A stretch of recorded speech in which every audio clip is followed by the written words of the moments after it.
Welcome to the Black Entrepreneur Experience podcast, inside the business, buzz, and brilliance of Black entrepreneurs. Here is your host, Dr. Frances Arleen.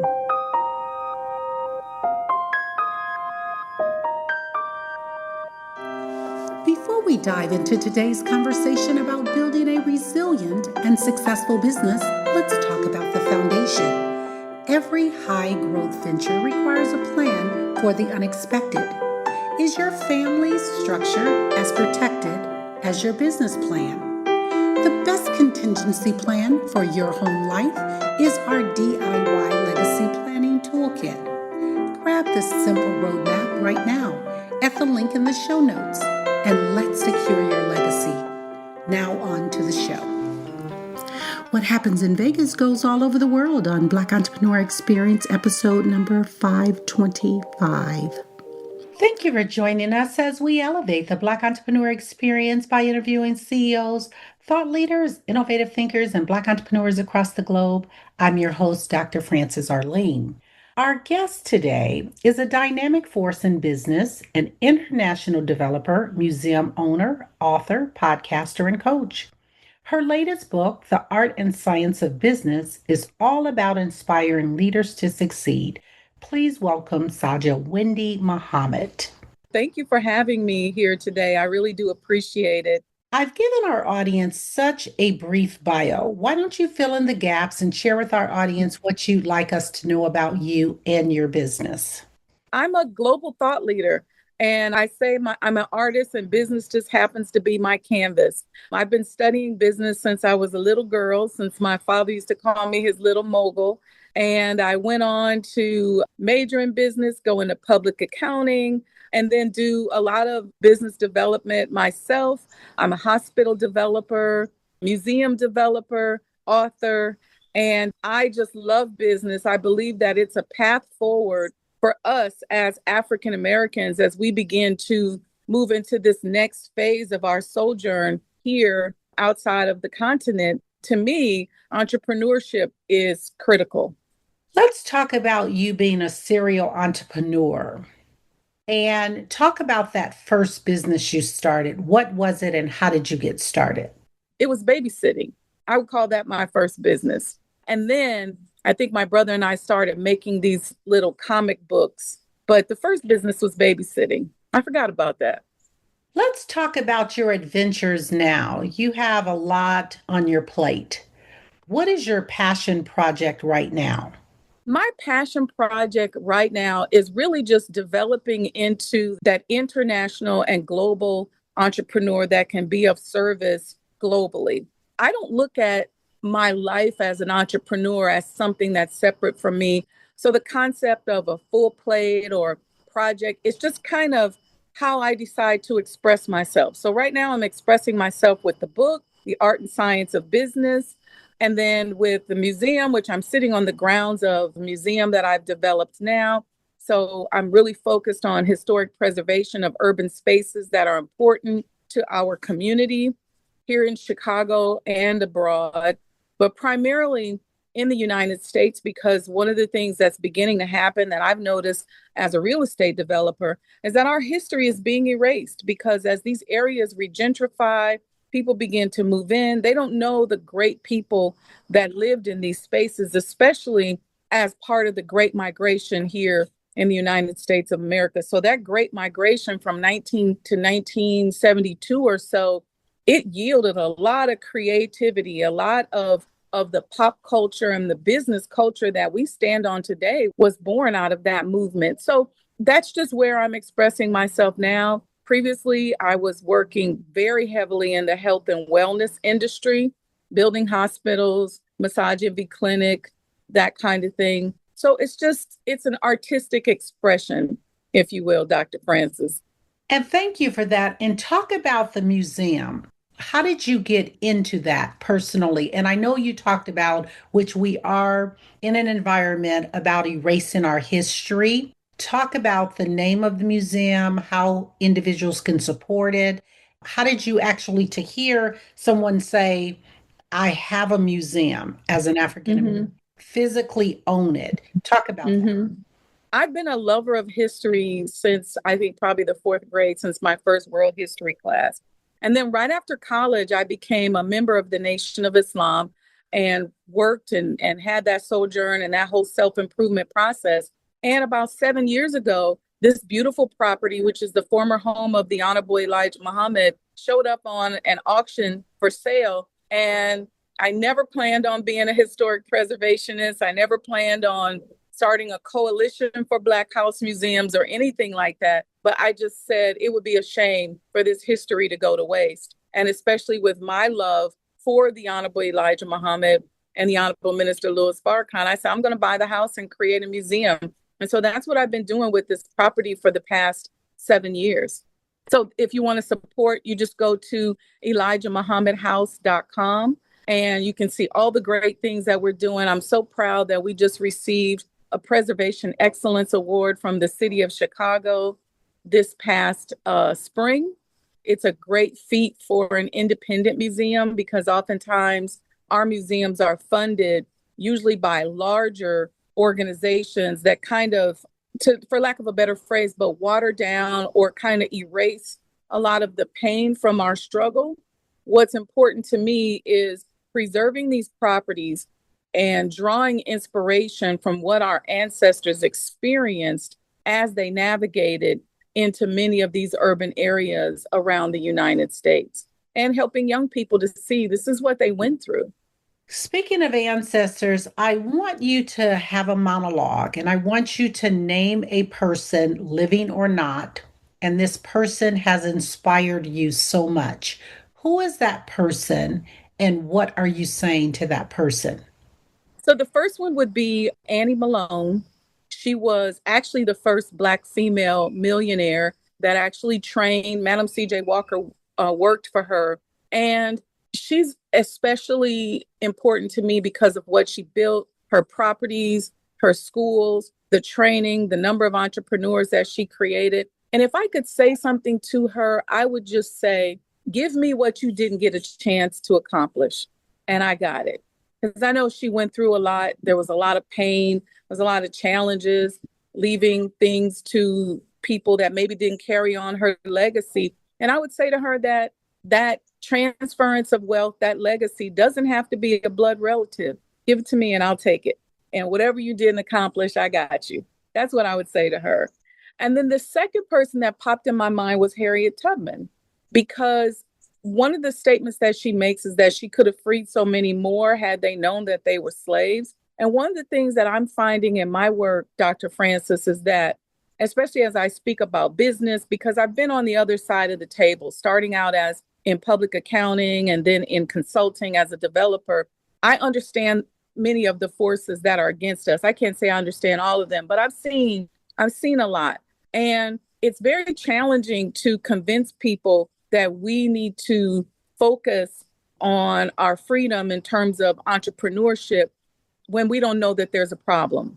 We've got a couple dollars. Many of us have a little business that we're starting, but we don't think about the unity and the nation building that we really need to focus on. So I often think about Harriet Tubman and how she must have felt trying to free people that didn't even know that they were slaves. So what would I say to her is, I would ask her what gave her the strength and courage to keep going. And if there's some way she could deposit some of that into me, and so that I can have her effectiveness and her longevity and her success, I would be grateful. And speaking of business, give me 3 tips or strategies that you've learned in business or life. I won't say number one, in no particular order, but one of the things is understanding how valuable you are and your culture is. We have a tendency in our community to mimic and mock other people, but we are inventors, we are developers, we are usually the one to see how to make things more efficient because we're the ones doing the work. And I think we have to have a little bit more faith in ourselves and what comes up in our minds and how successful we can be as individual entrepreneurs. And so being able to hang in there, have that faith in our own ingenuity. Secondly, making sure that we own and monetize our authenticity. So recognizing and understanding our authenticity, but owning it and then monetizing it. our culture fuels the world. And everybody around the world, they come, they take tips from us. You can go into any corporate setting. There's slogans and cliches and things that started in our community, but we are usually the last to value it. And then of those three, in addition to that, I would say be very specific when addressing leadership, politicians about how they plan to support us as Black people. Oftentimes, we're not specific enough in our language. And so we kind of just melt into the multiculturalism, the minority piece of it. And so when contracts are being handed out, we're getting, I think I read somewhere like less than 1% of those contracts, less than 1% of those opportunities. So things like DEI and all that, it's so watered down that we're not benefiting from it. My thing would be very specific. And I talk about this in the book. There's a chapter on using specific language. And if I may, I'll give you an example. I was talking to one of our local senators, and he agrees with me in terms of being very specific. And so he was in a meeting and he asked a relatively large corporation that is also supported by the city. He said, how much of your contracts are given to Black people? And they kept saying, well, our minority numbers are such and such. Our multicultural numbers are such and such. Our Black and brown numbers are such and such. And he kept saying, how much went to Black people? And they said, I think it was something like of the 50 million that went to minorities and DEI and all of that. When he pressed them, the number that had gone to Black people specifically was $5,000. Oftentimes we lose our way because we're such loving people, and we are so afraid that if we don't include everybody else, that people are going to think that we don't like them. But because I love myself, because I love you, Dr. Francis, doesn't mean that I don't love other people, but it means that we have to start looking out for ourselves. Sajdah, what is one lesson you wish you would have learned before starting your business? Stop worrying and don't be so insecure. I started out in corporate America, and in the finance and auditing area, there weren't a lot of people that looked like me. I was smart, and I think I got it early on, but I was timid.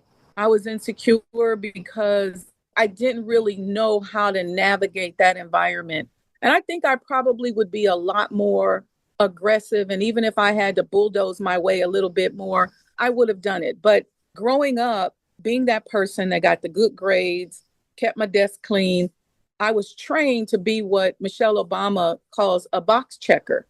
In checking those boxes and trying to get the good grade and do the right thing, I think I may have slowed my progress down. And I think I may not have been, if I had to do it again, I wouldn't be as worried about being such a good, studious corporate person as opposed to just going, look, I'm getting ready to go for it. And talk about when you finally switched from corporate America to full-time entrepreneurship. Talk about that day quit and what was that pivotal moment to push you into complete entrepreneurship? I don't know if it was a moment, but it was a process. As I mentioned, just in the field that I was in business consulting and development, always being used, kind of like the cleanup woman. Whenever there was a problem, give it to her, she got it. And then when I started trying to take on independent projects, I realized, Dr. Francis, that I was struggling to do for myself what I had done for years for them. I have built probably close to a little over $250 million of businesses as a consultant, as a developer, traveling around the country and the world, taking projects that other people didn't want to take, trying to put my name on the map. And when I started just trying to do little small projects for myself, I was struggling. And I had to really go deep inside of myself and say, what is going on with your self-love and your confidence in yourself, where you can make millions of dollars for somebody else, but you struggle to do that for yourself? What are the emotional barriers there? I started to really study and go deep in that. I became an emotional intelligence coach so I could really dig into my own mindset. And then slowly but surely, I would say one thing that actually thrust me into it when I was with a particular firm, they laid a bunch of us off. And Dr. Francis, they didn't even think enough of me to give me a non-compete clause. Two of the clients that I was working on came with me. And I found myself all of a sudden with these clients, and I had to calm myself down. I was like, you know what to do because you was running the project anyway. Like, what's the problem? Now you just got to set up your back office so you know how to get paid and all of that. But I had to talk myself through that. I said, this is not, and I did say to myself, this is not quote unquote traditional entrepreneurship. You've been doing this. This has been your client for 3 years. And then as I started to get more confident, I met my former business partner. We started building clinics. We built a micro hospital, wellness centers. I started a couple of Massage Envy franchises. And so I started to get the hang of it, but it was a process. And even to this day, the programming is real because I was groomed to be that good girl, to get the good grades and check the box. And sometimes it's easier for those of us with that grooming to help somebody else than to do something for ourselves. So it's been a process. We talk a lot about structure, but think about this. If you couldn't access your phone or computer right now, who would step in? Don't leave a guessing game for your loved ones. Our $120 DIY toolkit takes the guesswork out of an uncertain time. It gives you the step-by-step process to finally organize your digital assets, your financial accounts, and your family directives. Stop worrying. Find the link in the show notes to purchase your toolkit and get started today. Yeah, I like when you said that about that mindset. And what was that pivotal moment? Because what's interesting is that when we talk about Black women, African American women, which are the fastest to start a business, but when you look at financially where we end up, like, and not just Black owned female businesses, but most Black businesses, they don't even make 50,000 a year. Tell me what you think the challenge is about around that. Is it the self-love, the lack of self-love, the lack of confidence, or do you think it's something else? The mindset. It's multifactorial. First of all, there's anti-competitive and antitrust violations that are deployed against us every day. And I talk about that in the book. I talk about holding our politicians on a local stage, holding them accountable for making sure that they help us to address some of these anti-competitive behaviors, whether it's in purchasing, pricing, whether it's in rent contracts, whether it's in loans, lending. But there's a concerted effort against us. When you couple that with the fact that many of us are oftentimes rugged individuals, it's very difficult to make the money that we're looking for when we're rugged individuals. The rugged individualism mindset is a former corporate business colonization type of mindset.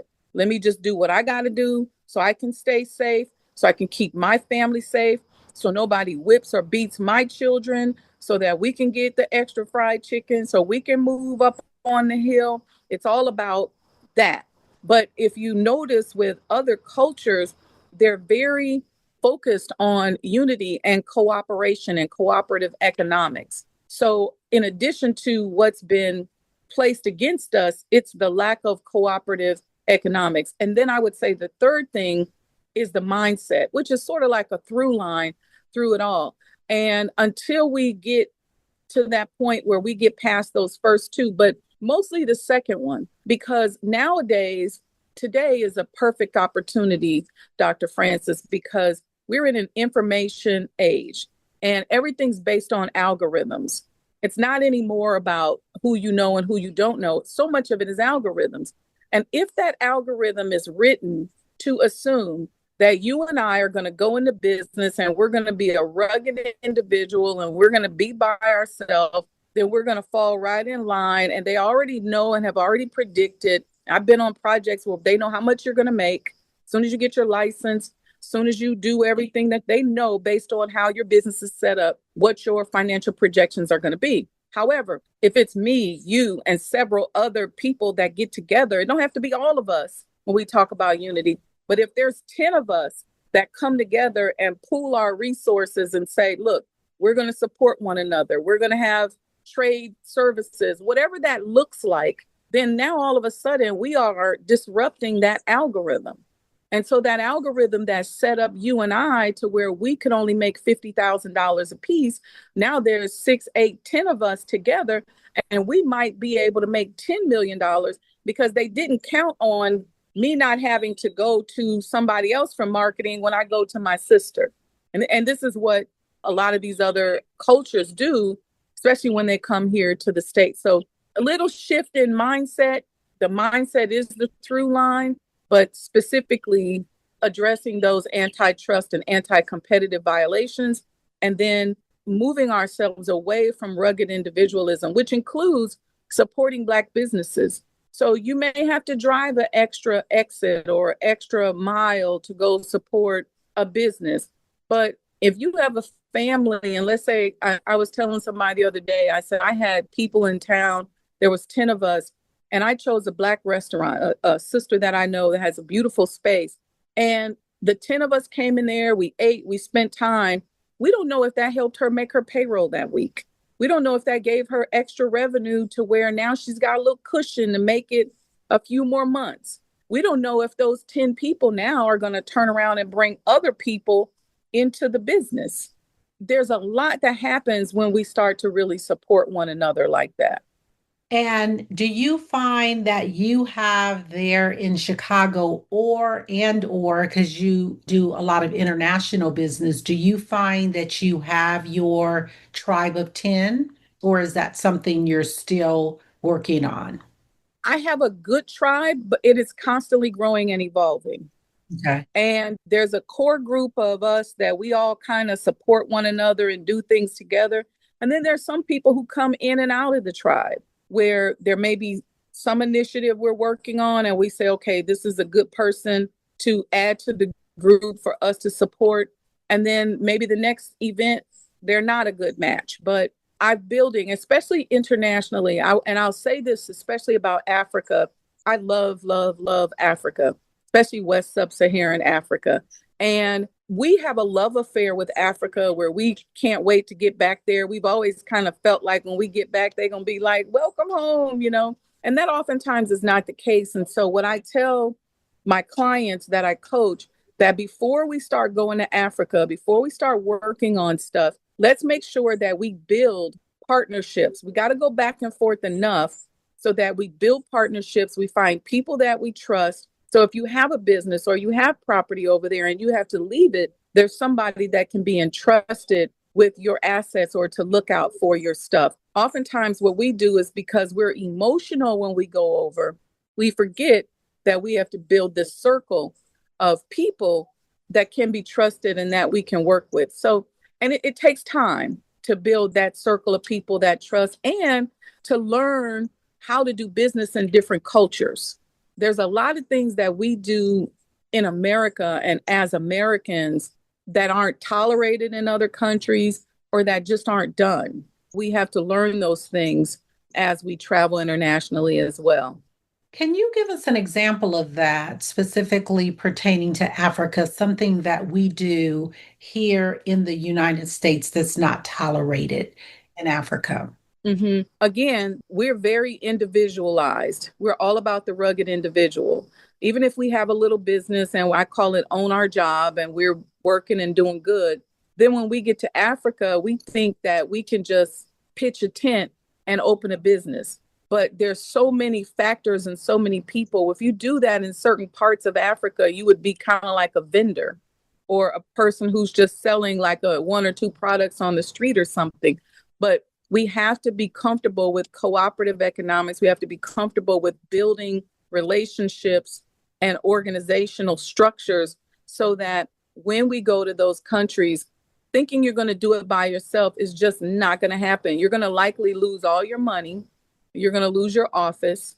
It's not going to happen. Now, if you go into some countries where certain parts of Italy, for example, certain parts of Africa, even down to your attire, may make a difference in whether or not you can access certain spaces. We kind of, in America, we wear what we want to wear. I was in Italy a few years back with a group, and we were all going to some of the cathedrals and temples, and half of the group couldn't get in because they wore shorts and tank tops. And, no offense, but there's oftentimes a decorum requirement in a lot of these countries. Things like going out and being publicly intoxicated at a business event. A lot of us come from the corporate world, and that's what we do. There's the holiday party. There's the Christmas party. We all get out. Fun in this country is all around drinking. And I'm not saying that can't be done in a lot of countries, but in a lot of countries, they're going to change the way they see you in terms of putting you in front of checks. If they see you doing that, they won't say anything to you because as an American, they know that's what we do. But behind your back, they're going to say something about it because they're going to think that you're irresponsible. So there's a lot of behavioral things, and you have to learn the culture. So taking time to study what is tolerated and what's not. Let's talk about opportunities and the worst moment in business, which I'm calling an opportunity. Talk about your worst moment in business, and what was your takeaway? Several years ago, I started an entertainment business. So I love music and things like that. And so I thought, what if I start a business where I'm helping entertainers to learn how to build businesses around their talent? And I met so many great people, great artists, but the industry required some behavioral things that I wasn't ready to do. And that business failed miserably. And so I had to close the office. I went back into consulting. But why was it an opportunity? And I like your word for that, because it was at that opportunity that I ended up going to the firm that later helped me get to the point where I ended up moving to DC and building the hospitals and stuff like that. But that entertainment business, it taught me a lot, that when you go into business, you have to understand the personality of the industry and what is the dominant personality. And even if you say, well, I'm not going to be a part of that dominant personality, you have to at least be aware of it. And I was in a position where I was resisting that dominant personality, saying, look, it's about the art, it's about the expression. But it helped me to learn, Dr. Francis, another way to express the artistic side of myself. So even here at the museum, we do plays. We have a beautiful play that we're working on. We had a Black opera that was amazing. It was called Black Opera in White. And so I'm able to now understand how to be creative. And so in the book, I talk about being creative even when it comes to problem solving. Instead of just quitting and going, no, this ain't going to work, I can't do it. I said, well, you know what? I still love art. I still love music. How can I incorporate that? So even when I built the hospital in Maryland, I put an art gallery in there. So in there is all kinds of Black art and tribute to Black artistry and music and things like that. So when patients would come in, they see all this beautiful, colorful artwork and things like that. So I learned from that as an opportunity to be creative and use my gifts when it comes to art in another way. Absolutely. How do you make impact daily? My thing is, I always want to be an asset. I want people to meet me. I don't care if you just walk past me. I want you to say, there's something I got from her. She didn't take from me. She gave to me and poured into me. And what I'm learning is, even to go deeper into that, I'm also learning more about how to receive myself as well. So giving is important, but understanding that flow of energy so that as I give, I also receive, and it fills me up as well. So anybody that knows me knows that my goal is to always be an asset. Speaking of the book, if someone's interested in purchasing the book, how do they purchase the book? The book is available on Amazon. You just search Art and Science of Business or Art and Science of Business, or you can look for my name, or you can go to the website. I put the website together. It's simply artandscienceofbusiness.com. And there you can join the mailing list. There's a movement when we have networking events. One of the things that's been important to me is my book signings are also networking events. So I tell people, bring your business card, bring your elevator pitch so that you never know who you're going to meet there, who you can talk to, who may be somebody that resource that you're looking for might very well be in that room. So I try to set up a lot of opportunities for that. And when you go to the website and get your book, there's an opportunity to join the mailing list and get notified when those events come to your city. But if you say, you know what, I want the book now, just go to Amazon and then search my name or the name of the book. And there'll be a chance in the book in the back. There's a QR code where you can still join the movement. And talk about writing the book. What was your inspiration and why did you write this specific book, The Art and Science of Business? Dr. Francis, my first book was called The Mind of an Entrepreneur. And this book I've been writing for about 10 years. And so when I would travel on those long international flights, a lot of times I would write and sleep. The writing that I started to do was just downloads that I felt like was coming to me from the universe. Like, God, how do we go to this next level? What's important for us?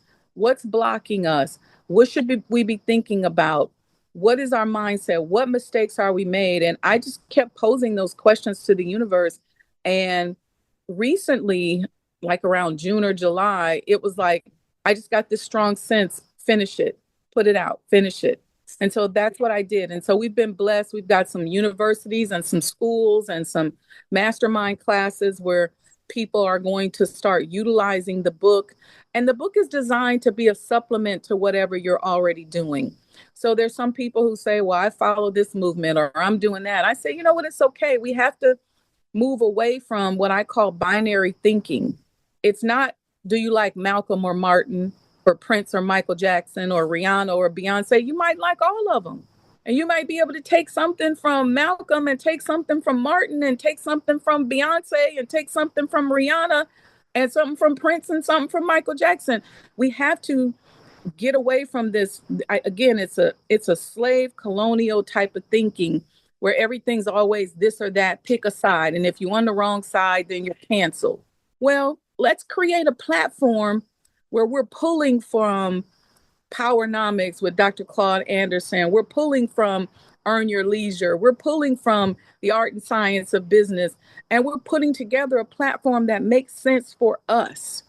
So I designed the book that way, to be a supplement, to be a motivation, to be a jump starter. Let's talk about your zone of genius. What do you think that is? My zone of genius, I believe, is my strong connection with God and recognizing the gifts that He has placed in me or the manner in which He desires to communicate through me, and having such a personal relationship where I pose those questions, get downloads, and I'm unapologetic about putting it out. So if I wake up and I get a download about something, then I go right on my podcast and go, look, y'all, this is what I got today. And so I call that my zone of genius. It's not just me. It's just interacting with a power greater than myself, which I believe is the only way that we're going to accomplish the things that we have set out to accomplish. We have to, I believe, tap into a power that is greater than ourselves.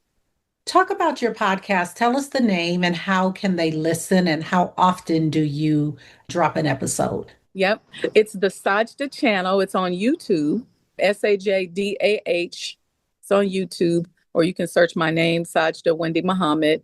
It is on Friday and Saturday morning at 6 a.m. We call it the Sajdah Coffee Talk. We got a close, tight-knit group of people, and we are always on there exchanging business ideas. I've been doing this podcast in a number of different capacities, I think, since 2005. So there are a couple thousand videos out there about different business subjects and ways in which we can navigate the world of business. I want you to answer this question. If you conducted this interview, what is the one question you would have asked yourself? I want you to ask the question and to answer it. I think you hit it, the zone of genius. And I would go a little bit deeper into how I found faith and confidence in my zone of genius. And so I would ask myself, if I was interviewing myself, how did you do that? And I do a lot of coaching around that, because all of us have ideas and a way in which God comes through us that is unique to us and our experiences. And it is that interaction, to me, that's our key. That's our key to success. That comes from our ancestors. That comes from epigenetics. You'd be surprised when you start researching your ancestry that these are desires that are still deposited in us. It's environmental, where our environment produces certain things. What happens is the broader society monetizes that. It could be a dance, and we don't, because we just don't have the confidence. And so how did I get there?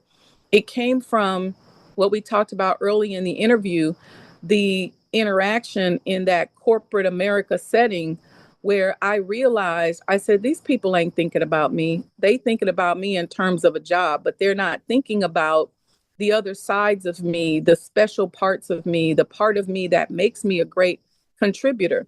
And so I just really started being very interactive with God and saying, okay, what's next? What did you deposit in me? What did my ancestors not get a chance to finish? What did they not get a chance to do? And then I started studying myself.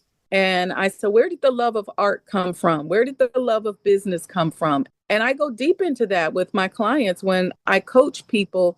And I do some of that in the book as well, to really help us to recognize and monetize who we are. And I always say to people, it's never too late. Because here's the thing.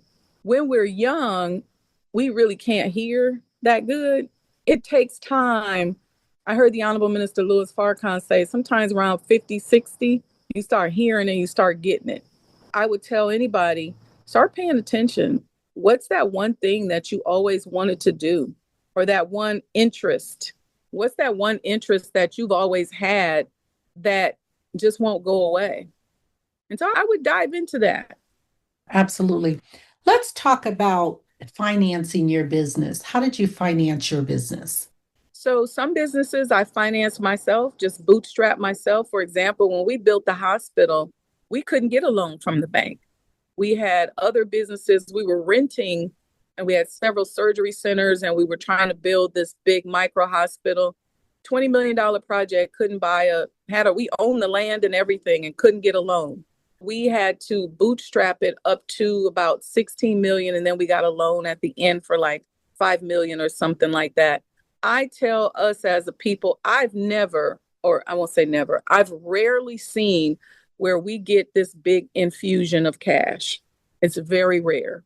If we don't learn how to steal away from our jobs, we got to borrow money. You may have to I've pulled money out of real estate before, properties that I may own, pooling resources with other people, bartering. I have a good friend right now. We're working on some workforce development training that we're going to be doing. And we're just like leaning on each other, bartering back and forth. We end up getting a big contract, and we'll use that contract to invest in the business. But I know it breaks a lot of our hearts because we want to be seen. We want somebody to invest in us. We want somebody to write us a check and say, go, you got this. But I would say less than 2% of the time does it ever actually happen. Not only for us, but including abroad. I did a South African Shark Tank type of program, and every person came there was like thinking somebody was going to bring them a check. I'm like, that ain't going to happen. You're going to have to figure it out, because here's the deal. Nobody's going to invest in you if you don't have skin in the game. So nobody's going to say, hey, let me help you start a podcast. If they do, then they're going to own it. But if you got skin in the game, if you say, look, I've been doing this for X number of years, I got X number of followers, I've invested a certain amount of money, I can show you how much I've invested. I put $5 million into this project or whatever, and then somebody can see you got skin in the game, then here's the deal. It's a better situation. Why? Because if my personality and my ingenuity and my skin in the game is what has gotten the project this far so far, then an investor coming in can make money in their sleep if they invest in me, because I'm going to keep going. I'm driven. I'm passionate about it. And plus, you don't want to look for investors and people to give you money too early, because you're going to have to give up more ownership. So find creative ways to finance what you're doing. There's vendor financing, for example, if you have a retail space, or let's say you're in dermatology and you do skin laser hair removal, you can finance those laser machines. So there's things like that. There's equipment financing. There's ways that you can do it and you can get there. And then once you get yourself built up enough and you got skin in the game, you could go to somebody and say, look, I need $1 million, but you're only getting 20% because I've already put 20 million in it. Absolutely. What problem exists in the world today that you'd like to solve? I would have to say the massive amounts of racism and how it impacts us in a genocidal way. And the systemic economic genocide where every system we go to is rigged against us. My thing is just leave us alone. We do good when we just leave us alone. We'll get it together. We'll take care of the people that's cutting up. We usually do pretty good at that. That's somebody's son, somebody's niece, somebody's nephew. We'll take care of it. But that to me has to be one of the greatest sins right now, not only in the history of the world, but on the planet. The racism that is taking away our ability to live, taking away our ability to participate in business, which is the activity of life itself. If I could find a way to say, look, this has to be eradicated, I would do that. We've come to the part of our interview. It's called the Rapid Round of Fun. I'm going to ask you a series of questions, and I'd like you to give me very quick answers. Uh-oh. If something you desire not to answer, feel free to say pass. Are you okay? I'm ready. What is your favorite comfort food? Potato chips. The last movie you saw? I don't get to the movies. I'll pass. You relax doing what? Meditating or yoga. Your favorite singer or rapper? Favorite singer is Prince. Favorite rapper is probably DMX. Your favorite dance song? It's Mariah Carey, Make It Happen. What food you eat every week, no matter what? Navy bean soup. Workout or hit the couch? Workout. Thank you so much for joining us on Black Entrepreneur Experience Podcast. Before we let you go, share with our audience the best way for them to connect with you, do business with you, and feel free to leave all of your social media handles and also how they can listen to the podcast and purchase the book. Thank you so much, Dr. Francis. So reach out to me on social media. It's all at Sajdah Wendy Muhammad. Get the book, get the book, get the book.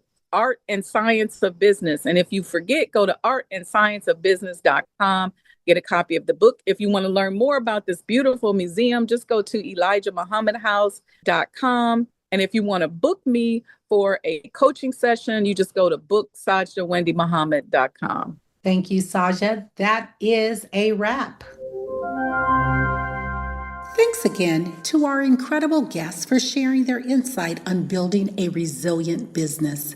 And remember what we discussed, resilience starts at home. If you're ready to protect the legacy you're building, not just the income, make sure to check out the DIY Legacy Planning Toolkit. You can find the direct link in the show notes. Go get your peace of mind now. Thank you for listening and subscribing to Black Entrepreneur Experience. We would love for you to leave a review and rating on iTunes and share with your friends. For show notes and more episodes, go to www.beepodcast.com. Join us next Wednesday, and remember, green is the new black. So keep your bank accounts and your business in the black.